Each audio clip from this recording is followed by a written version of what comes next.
I'm sorry I lied to your son." The words came out broken, barely louder than the rain tapping against polished stone, but they were enough to stop Alexander Kane mid-step, as if the ground itself had refused to let him move forward, his breath catching in his chest as he stood just beyond the tall marble headstone engraved with the only name he never allowed himself to say out loud anymore, his mother's. And for a moment he thought he had imagined it, another echo from a past he had buried, under years of silence and control. But then the voice came again, softer this time, trembling in a way that didn't belong in a place this quiet. "I told him I never met you, because I was ashamed." And now he could see her, kneeling at the base of the grave like she belonged there more than he did, her dark coat soaked through from the steady drizzle, her shoulders shaking as she spoke not to him, not to anyone living, but to the woman beneath the stone, and something about that felt wrong in a way Alexander couldn't immediately explain, because no one came here, no one knew this place, no one even spoke about her anymore, not in his world, not in the life he had built so carefully. And yet here she was, a stranger with tear-streaked cheeks and hands pressed gently against cold marble, as if it could still feel her.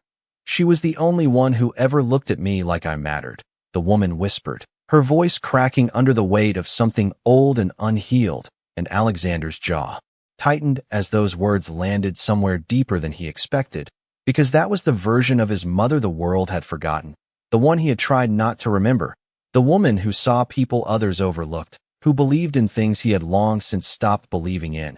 And for the first time in years, he didn't feel like the most powerful man in the city standing in that rain. He felt like a son who had stayed away too long, watching someone else grieve at a place that should have been his, and still, he didn't step forward, didn't speak, because something in her voice held him there, something honest, unfiltered, unaware. And then she said the one thing he wasn't ready to hear. She told me her son would learn how to love one day. And the silence that followed was heavier than anything that came before it, stretching between them like a truth neither of them could take back. And Alexander Kane, who had faced rooms full of men without blinking, found himself unable to move, unable to breathe, because deep down, he knew she wasn't wrong, and worse, he knew exactly who she was talking about. The rain did not stop, and neither did the silence, stretching between them until it felt heavier than the clouds above, pressing down on Alexander's chest in a way he had not felt in years, because her words were not loud, they were not angry, they were not meant for him at all, and yet they landed with a weight he could not ignore. And for a long moment he remained exactly where he was, hidden just behind the edge of the stone, watching as her fingers traced the engraved letters of his mother's name with a kind of care that made his throat tighten, as if she understood something he had refused to face. "I try to be the kind of person she believed I was," she whispered, her voice uneven, carried away by the wind in fragments. "But it is hard when the world keeps reminding you who you are not." And Alexander's gaze sharpened slightly, not with suspicion this time, but with something quieter, something closer to recognition, because those words did not sound rehearsed. They did not sound like manipulation. They sounded like truth, raw and unguarded. And that was far more dangerous than anything he was used to dealing with. And still she did not turn around, did not check if anyone was listening, because she believed she was alone, and that made everything she said impossible to dismiss. "I met her on a day I had nowhere to go," she continued softly, pulling her coat tighter around herself as the rain grew colder. "I was standing outside a store, pretending I was not hungry, pretending I did not need help, and she looked at me like she saw through all of it."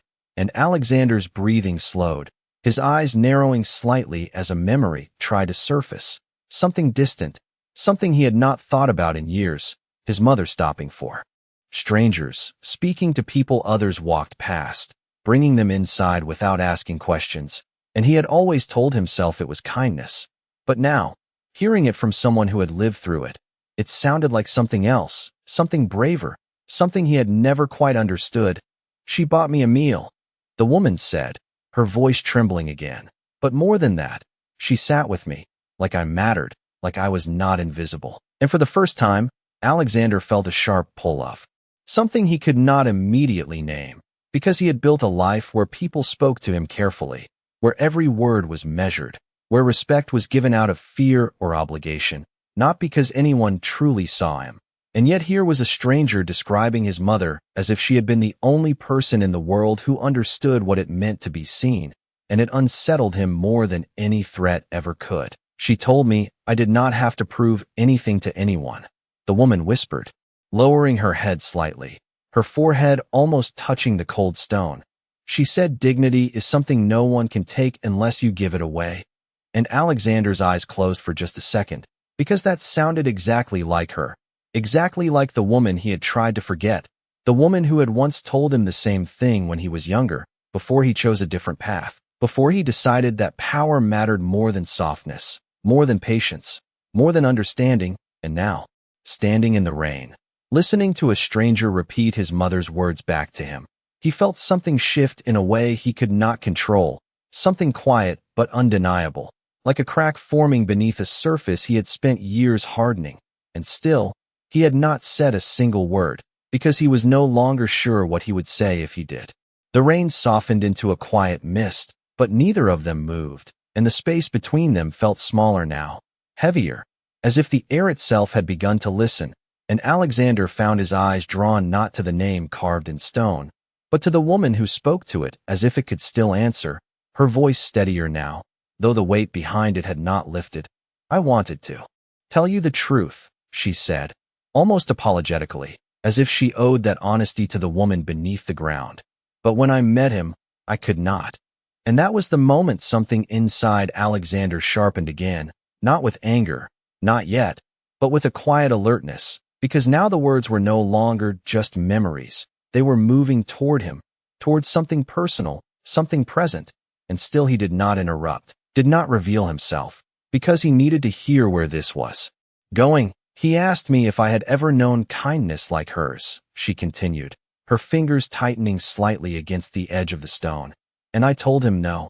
And the silence that followed that admission stretched thin, fragile, as if even she understood what that lie meant, and Alexander's jaw clenched, because he knew exactly who she was talking about now. There was no doubt left, no distance to hide behind. She had met him, spoken to him, stood in his presence, and chosen not to tell the truth.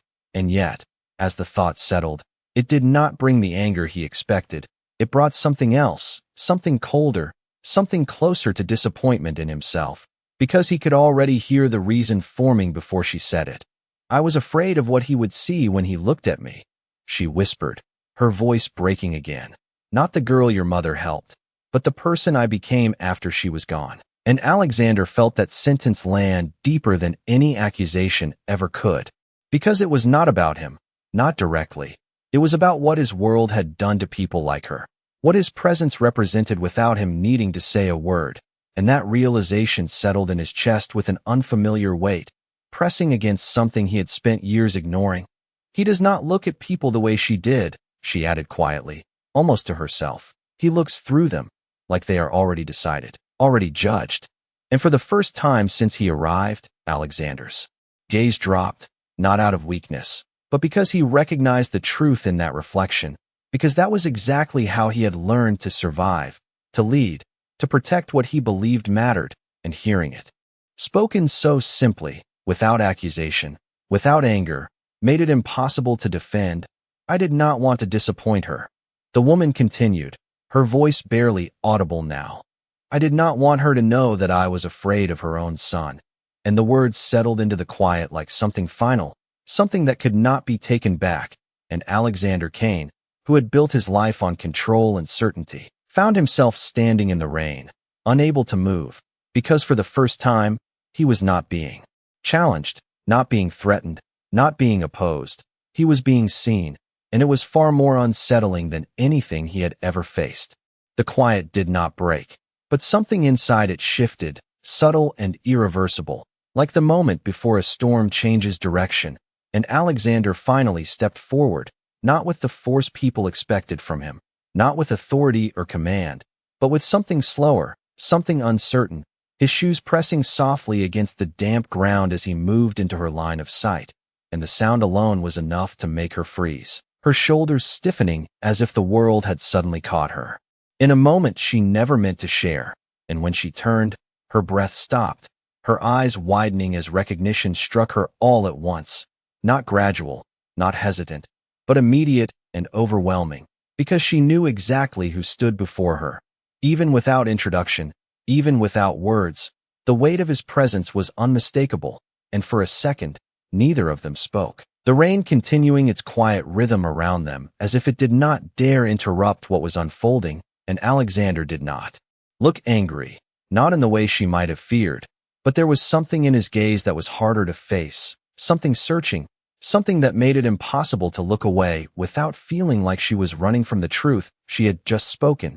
"You knew," he said finally, his voice low, steady, but not cold, not the way it usually was, and the simplicity of those two words carried more weight than any accusation could have. And she swallowed, her hands trembling slightly as she pushed herself to stand, her coat heavy with rain, her eyes dropping for just a moment before she forced herself to meet his gaze again, because she understood what this moment demanded.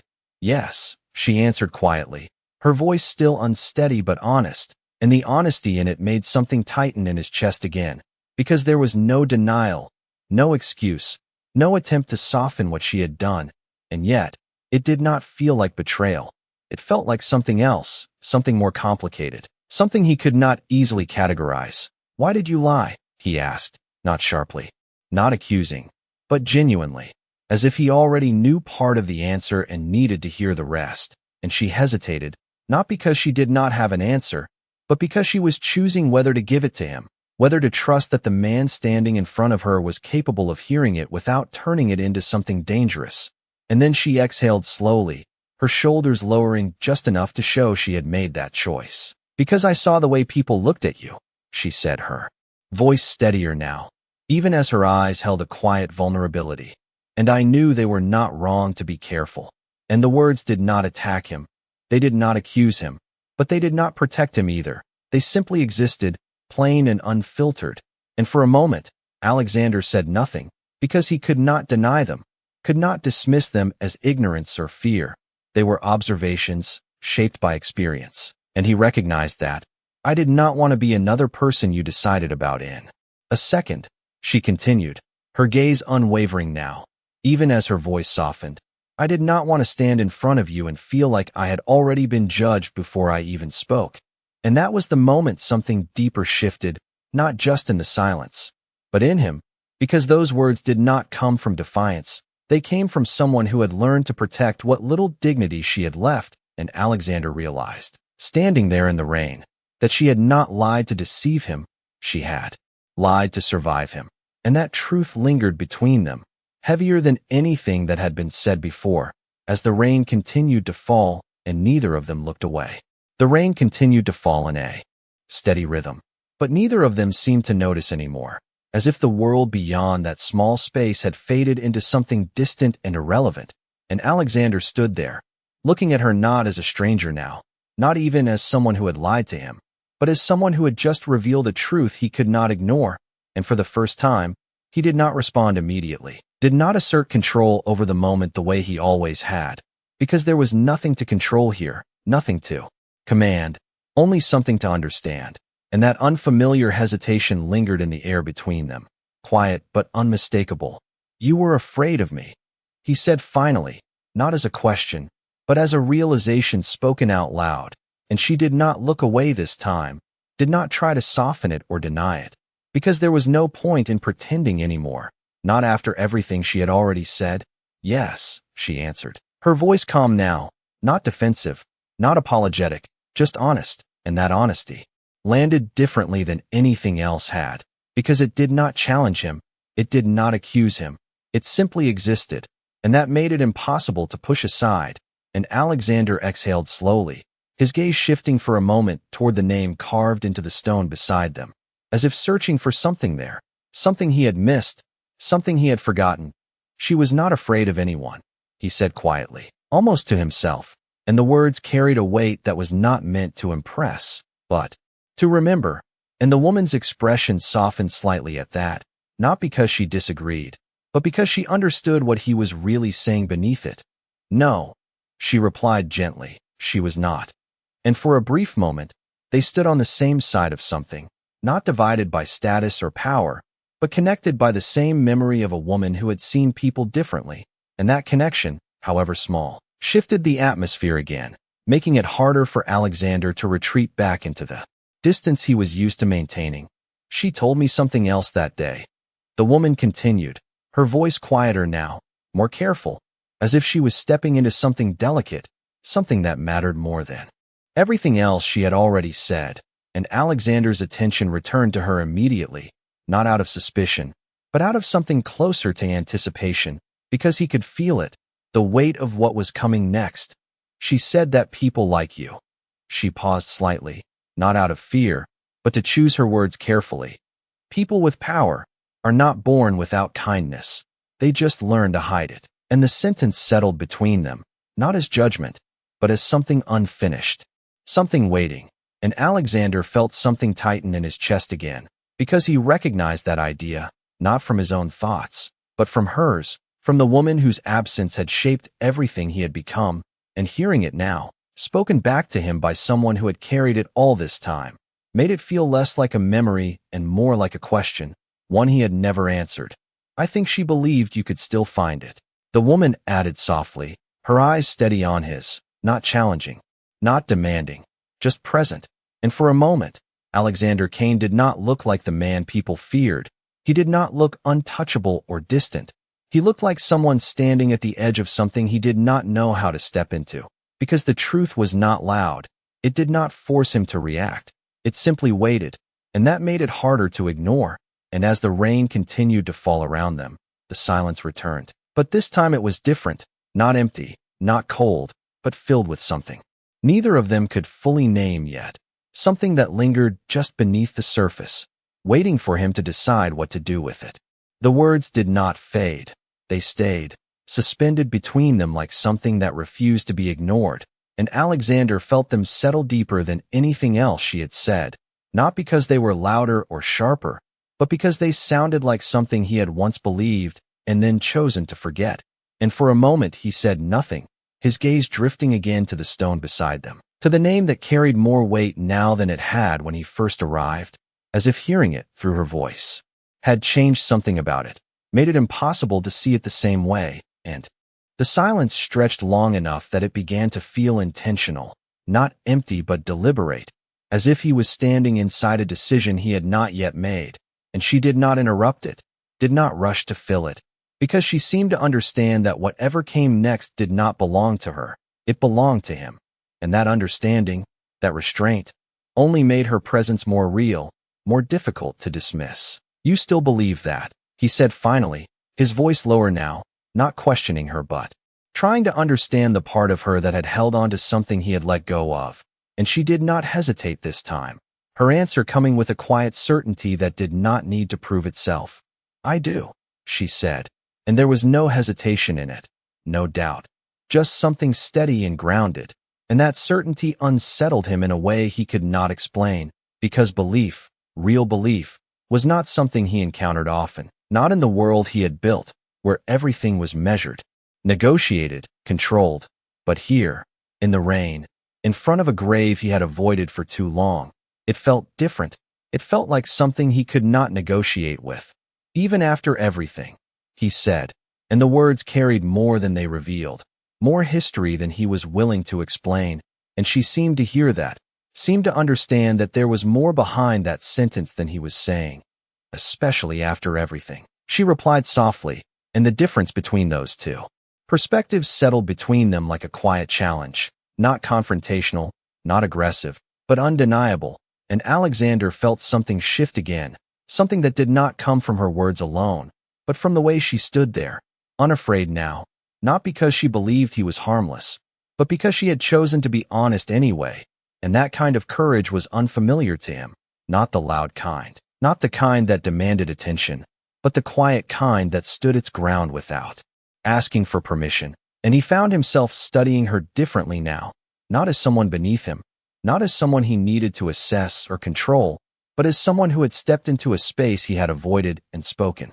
truths he had refused to face, and that realization made it impossible to return to who he had been before this moment, at least not completely, and he exhaled slowly, the breath visible in the cool air, as if releasing something he had been holding onto for longer than he realized.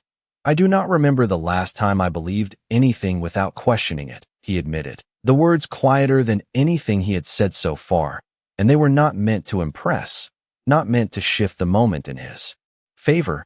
They were simply true, and that truth changed something again, softened the space between them in a way that neither of them fully understood yet. And she watched him for a moment, not with pity, not with judgment, but with a kind of recognition that suggested she understood more than he expected.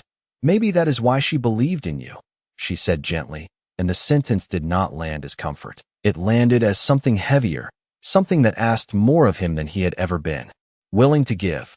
And for a moment, Alexander Kane stood there in the rain, not as the man who controlled everything around him, but as someone being asked to face something he could not control at all. And the weight of that realization did not break him, not yet, but it changed the way he stood, the way he breathed, the way he looked at the woman in front of him, as if something inside him had shifted just enough to make everything else feel different, even if he did not yet know what he was going to do about it. The rain began to ease, not stopping completely, but softening into something quieter, almost like a whisper instead of a steady fall, and the change in the weather mirrored something subtle between them, something that had shifted without either of them fully acknowledging it. And Alexander stood there for a moment longer, his gaze no longer fixed on her alone, but moving between her and the name carved into the stone, as if he was seeing both differently now, as if the space between past and present had narrowed in a way he had not expected.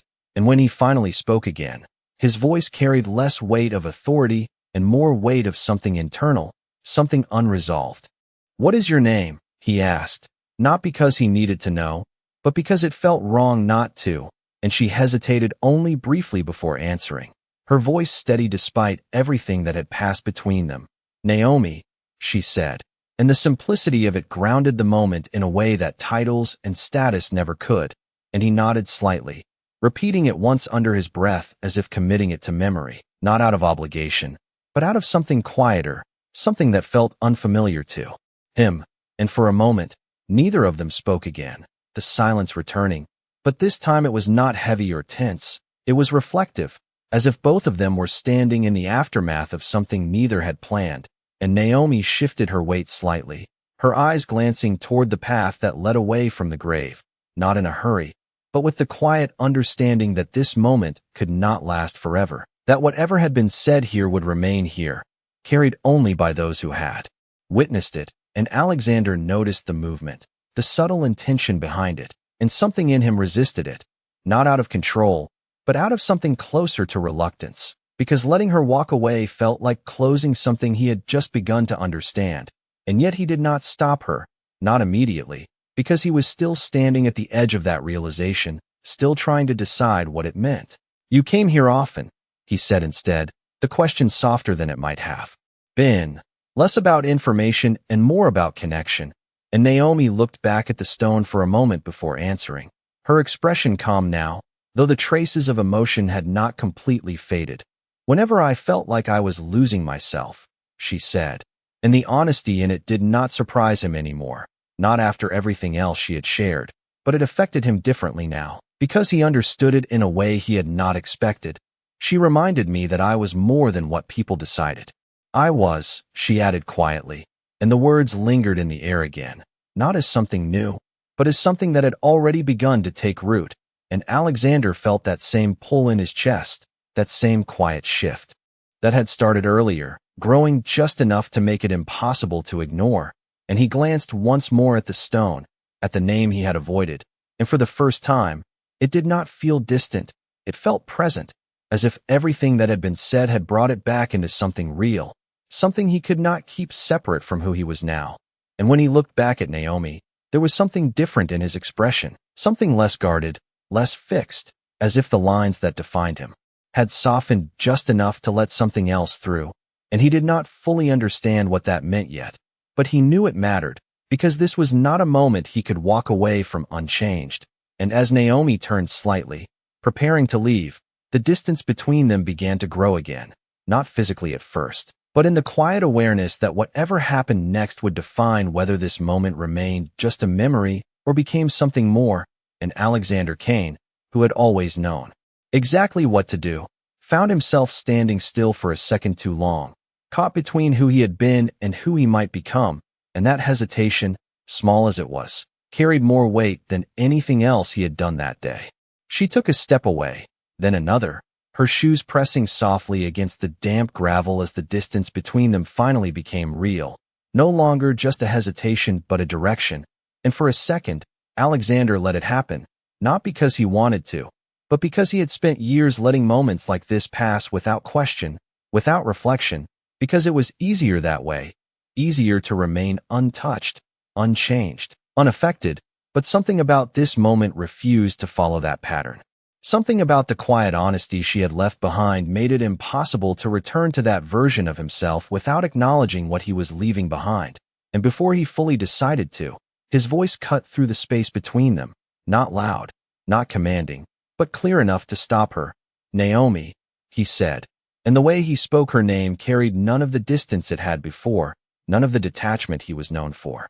And she paused, her body still, her back to him for a brief second before she turned again, slowly, cautiously, as if unsure what this second call meant, and when her eyes met his again, there was something different in them now.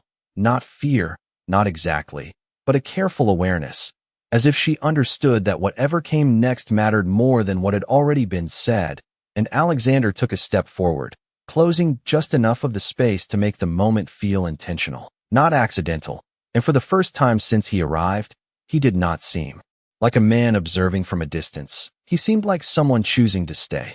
"When you spoke to me before," he said, his voice steady but quieter than usual, "you were not wrong."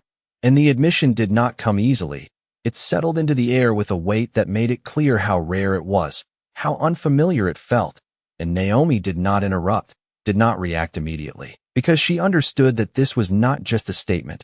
It was something more, something he was still figuring out as he said it. "I do look at people that way," he continued, his gaze holding hers without wavering, "like they are already decided." And the words were not defensive, not justified. They were simply acknowledged, and that honesty shifted the balance of the moment again, not in his favor, not in hers, but into something shared, something neither of them had control over anymore. And Naomi's expression softened slightly, not because she expected this, but because she recognized what it cost him to say it. "But I never asked why," he added, almost to himself, as if that realization had only just formed, and for a moment, his eyes drifted again, not to her this time, but to the space between them, as if he was seeing something he had overlooked for too long. "I never thought it mattered." And the simplicity of that confession made it heavier, because it revealed not cruelty, but absence, a lack of consideration that had shaped everything he had become, and Naomi took a small breath, not to interrupt, but to steady herself, because this was not the man she had expected to face, not the one she had imagined when she chose to remain silent before, and now, standing here, she could see the difference, subtle but undeniable.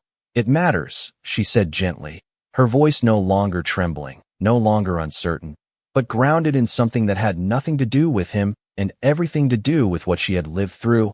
"It always matters." And the words did not challenge him. They did not push. They simply existed as truth, and Alexander nodded slightly, not in agreement, not entirely, but in recognition, as if he was beginning to understand the weight behind them. And for a moment, neither of them spoke again. But this silence was not empty. It was filled with something new, something forming, something that had not existed before this moment. And as the last drops of rain fell quietly around them, the space between them no longer felt like distance. It felt like something waiting to be crossed, something that neither of them could ignore any longer. The quiet that followed did not feel like an ending. It felt like something waiting, something unfinished that neither of them could walk away from without carrying it forward. And Alexander stood there with a stillness that no longer came from control, but from consideration, as if every word she had spoken had begun to rearrange something inside him, something he had built carefully over years and never questioned until now. And when he finally looked back at the stone beside them, it was not with distance anymore. It was with a kind of presence that had been missing for far too long, and for the first time since he arrived, he stepped closer to it, not past Naomi, not around her, but beside her, placing himself in the same space she had occupied moments before, and the gesture was small, almost unnoticeable, but it carried a shift in meaning that neither of them ignored, because it was not about position. It was about choice, and Naomi watched quietly as he stood there, his gaze fixed on the engraved name, his expression unreadable at first, but not distant, not closed off, just quieter, as if something inside him had softened enough to let memory return without resistance. And when he spoke again, it was not directed at her, not entirely. "I stopped coming here," he said, his voice lower now, almost reflective, "because I thought it would make it easier to forget what she expected from me." And the admission settled into the space between them with a weight that did not demand response, but invited understanding, and Naomi did not interrupt, did not move, because she understood that this moment was not about her anymore. It was about something he had avoided for too long. "I told myself that what I built mattered more," he continued, his eyes still on the stone, "that strength meant not." Looking back, and the words carried a quiet contradiction, one he seemed to recognize even as he said them, and the faintest shift crossed his expression, not regret exactly, but something close to it, something he was not used to naming. But standing here now, he paused briefly, as if the thought itself was unfamiliar. "I do not think she ever wanted that kind of strength." And the realization did not come with certainty. It came with a kind of openness he had never allowed himself before. And Naomi felt that change, not in what he said alone, but in how he stood, how he breathed, how the distance he had once kept no longer seemed necessary. And for a moment, neither of them spoke again, the silence returning in a way that felt different from before, not heavy, not tense, but reflective, as if it was giving space for something to settle. And then Naomi stepped slightly closer as well, not enough to intrude, but enough to share the space without hesitation, her voice gentle when she finally spoke. "She did not want you to forget who you were," she said, and the words did not correct him, did not challenge him. They simply added to what he had already begun to understand, and Alexander nodded slowly, not in full agreement, but in recognition, because that sounded closer to the truth than anything he had told himself before. And as the last drops of rain faded into stillness, the world around them seemed quieter, clearer, as if something had shifted not just between them, but within him.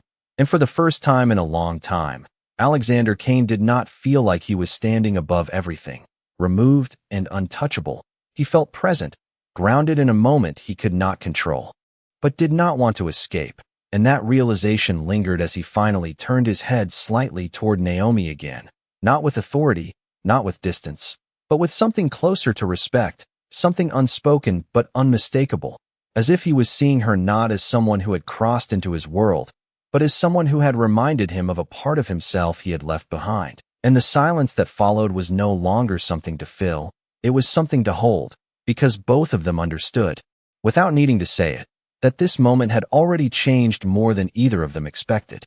The stillness that followed was not fragile anymore. It felt grounded, as if something had settled into place that neither of them could undo. And Alexander remained where he stood beside the stone, his gaze lingering on the engraved letters, not with avoidance, but with a quiet acceptance that had not been there before. And for the first time in years, he did not feel the need to leave quickly, did not feel the familiar pull to return to a world where everything made sense on his terms, because here, in this moment, things did not make sense in the way he was used to. And yet they felt more honest than anything he had built. And Naomi stood nearby, not intruding, not stepping back either, simply present in a way that did not demand attention but could not be ignored. And that presence had become something steady, something he found himself aware of without needing to look. And after a long silence, he spoke again, his voice lower, more measured. "I do not know what to do with this." And the words were not directed at her entirely. They seemed to exist between them and the memory they both shared, and there was no frustration in them, no impatience, just a rare admission of uncertainty. And Naomi did not rush to answer, did not offer something simple or reassuring, because she understood that this was not a problem to solve. It was something he had to face.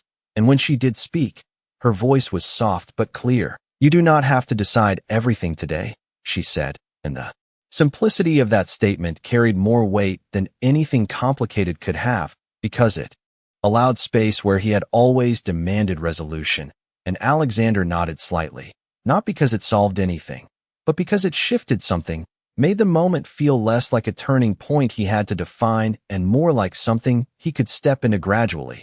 And that was unfamiliar, but not unwelcome, and his gaze lifted from the stone, moving outward for a moment, taking in the quiet rows of graves stretching into the distance, each one holding a story, a memory, something left behind, and he realized how rarely he had allowed himself to think about any of it, how deliberately he had kept his focus on what was ahead, what could be controlled, and how little space he had given to what had shaped him in the first place. And that realization settled quietly, not as regret, but as something he needed to carry forward. And when he looked back at Naomi, there was something steadier in his expression now, not fully changed, not transformed, but different enough to matter.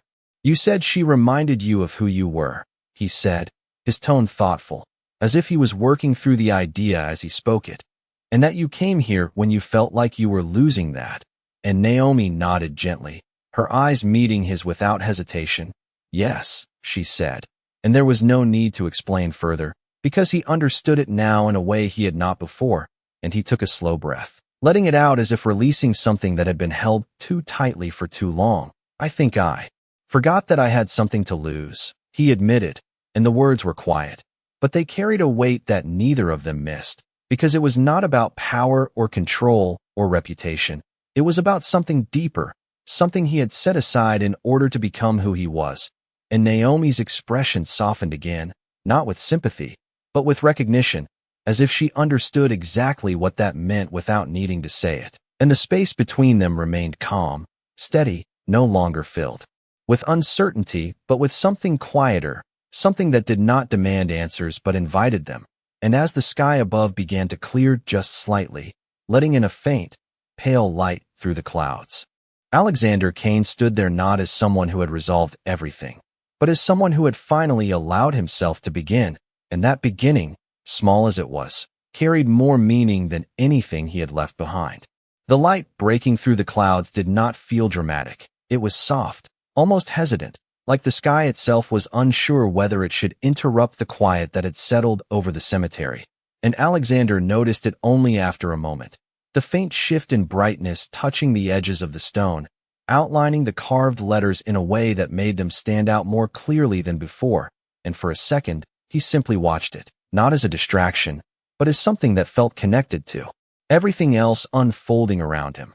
And when he finally spoke again, his voice carried a steadiness that had not been there earlier, not because he had found answers, but because he had accepted the questions she used to bring light into places that did not have any. He said, almost as if he was remembering it in real time.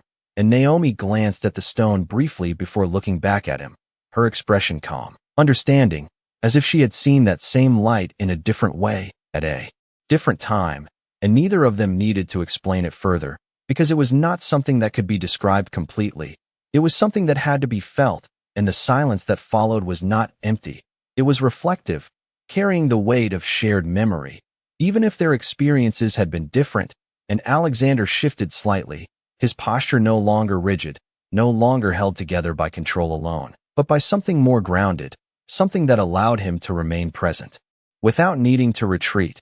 And after a moment, he turned his head toward Naomi again, his expression thoughtful, measured. "When you said you were afraid of me," he began, his voice steady but quieter than before, "you were not wrong."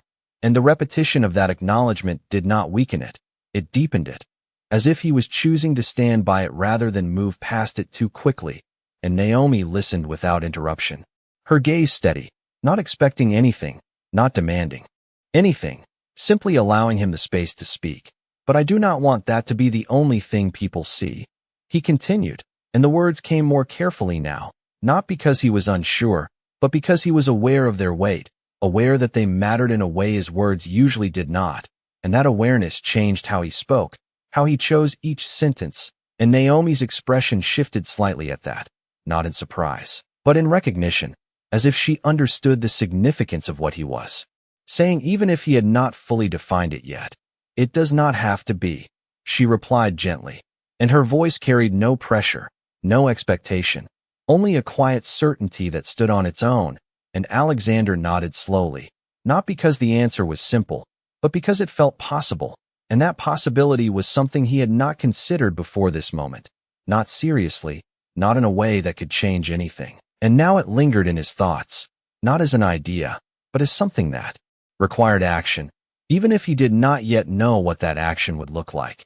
And he took a slow breath, letting it out as he glanced once more at the stone, at the name that had brought him here, and for the first time, he did not feel like he was standing apart from it.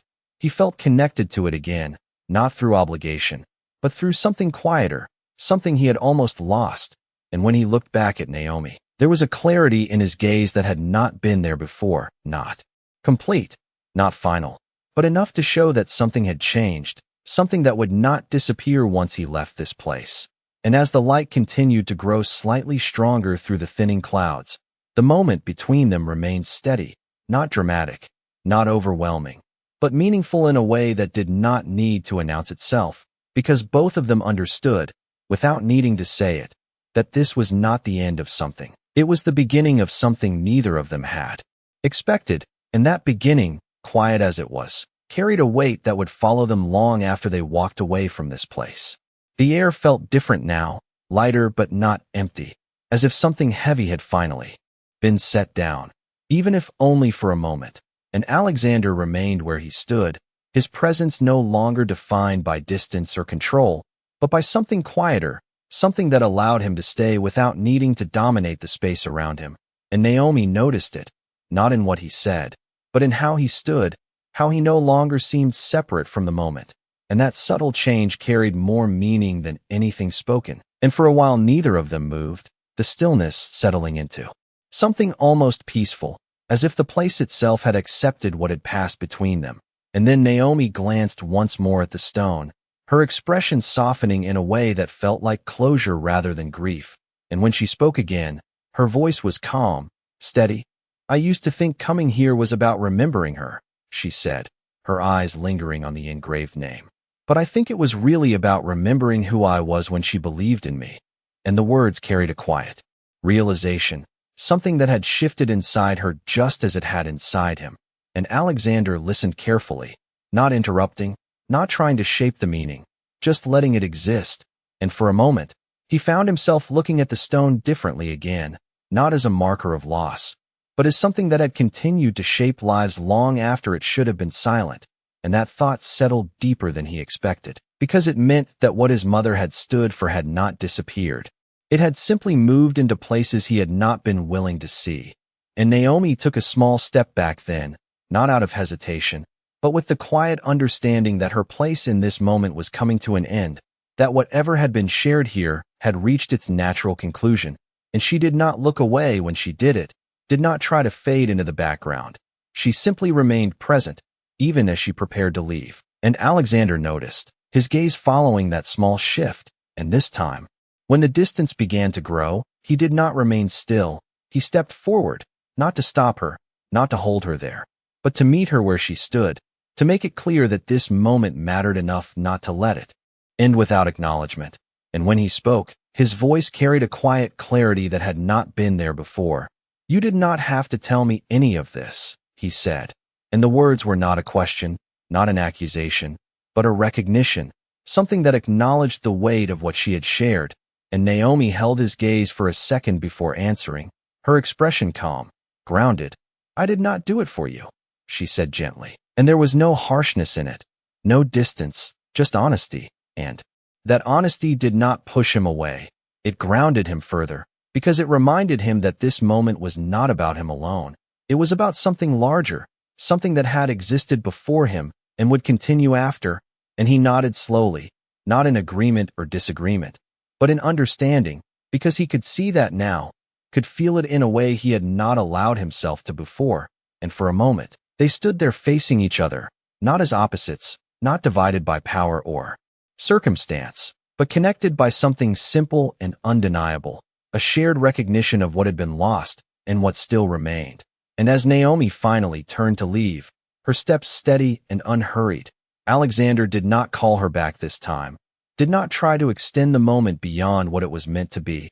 because he understood now that some things were not meant to be held onto. They were meant to be carried forward. And as he watched her walk away, disappearing slowly down the quiet path, he remained where he was, not alone, not anymore, but standing in a space that no longer felt empty, because something had changed, something that would follow him long after this place was out of sight. And as the light continued to break through the clouds above, touching the stone with a quiet warmth, Alexander Kane stood there for one last moment before turning back to the grave, his gaze steady, his presence different, and for the first time, he did not feel like he was visiting a memory. He felt like he was finally understanding it. The silence after she left did not feel empty. It felt full, as if every word that had been spoken still lingered in the air, settling slowly into something permanent. And Alexander remained where he stood, his eyes resting on the path she had taken until she disappeared completely from view. And even then, he did not move, because something in him understood that this moment was not meant to be rushed, not meant to be escaped. It was meant to be absorbed, carried, remembered.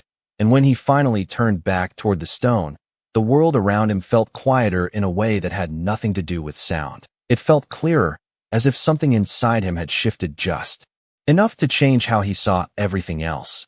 And he stepped closer, not hesitantly, not reluctantly, but with a quiet intention that had not been there before. And when he stood in front of the grave again, he did not look away, did not keep his distance. He let himself stand there fully, present in a way he had not allowed in years. And for a long moment, he said nothing, because there was nothing left to say that had not already been understood. And yet, after that silence settled, he spoke. Not loudly, not with authority, but with something softer, something that belonged to a version of himself he had almost forgotten. "You were right," he said quietly, his voice steady but stripped of everything unnecessary. And the words were not directed at the past alone. They carried forward into the present, into the man he was becoming in that moment. And he let the silence follow them, did not try to fill it, because for the first time, silence did not feel like something to control. It felt like something to respect. And he lowered his gaze slightly, not out of weakness, but out of recognition, because standing there, he understood something he had refused to face before, that everything he had built, every decision he had made, had been shaped not just by ambition or necessity, but by something he had lost along the way, something he had chosen not to carry forward. And now, that absence was no longer invisible. It had a shape, a meaning, a consequence, and he could not ignore it anymore. And as he stood there, the memory of Naomi's words returned, not as an echo, but as something steady, something that would not fade simply because he left this place. And he realized then that this moment was not about what had already happened. It was about what came next, about whether he would carry this understanding into the world he had built or leave it behind like everything else. And that realization did not come with pressure. It came with clarity, quiet and undeniable.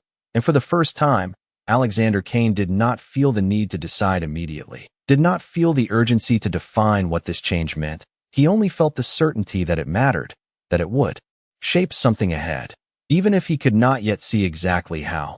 And he took a slow breath, letting it out as he lifted his head again, his gaze steady, not distant, not closed, but present. And as he turned away from the grave, stepping onto the same path Naomi had taken moments before, his movement was not rushed, not automatic. It was deliberate, as if each step carried something new, something he had not carried before. And the world beyond the cemetery did not look different, but he did, in ways that were not obvious, not dramatic,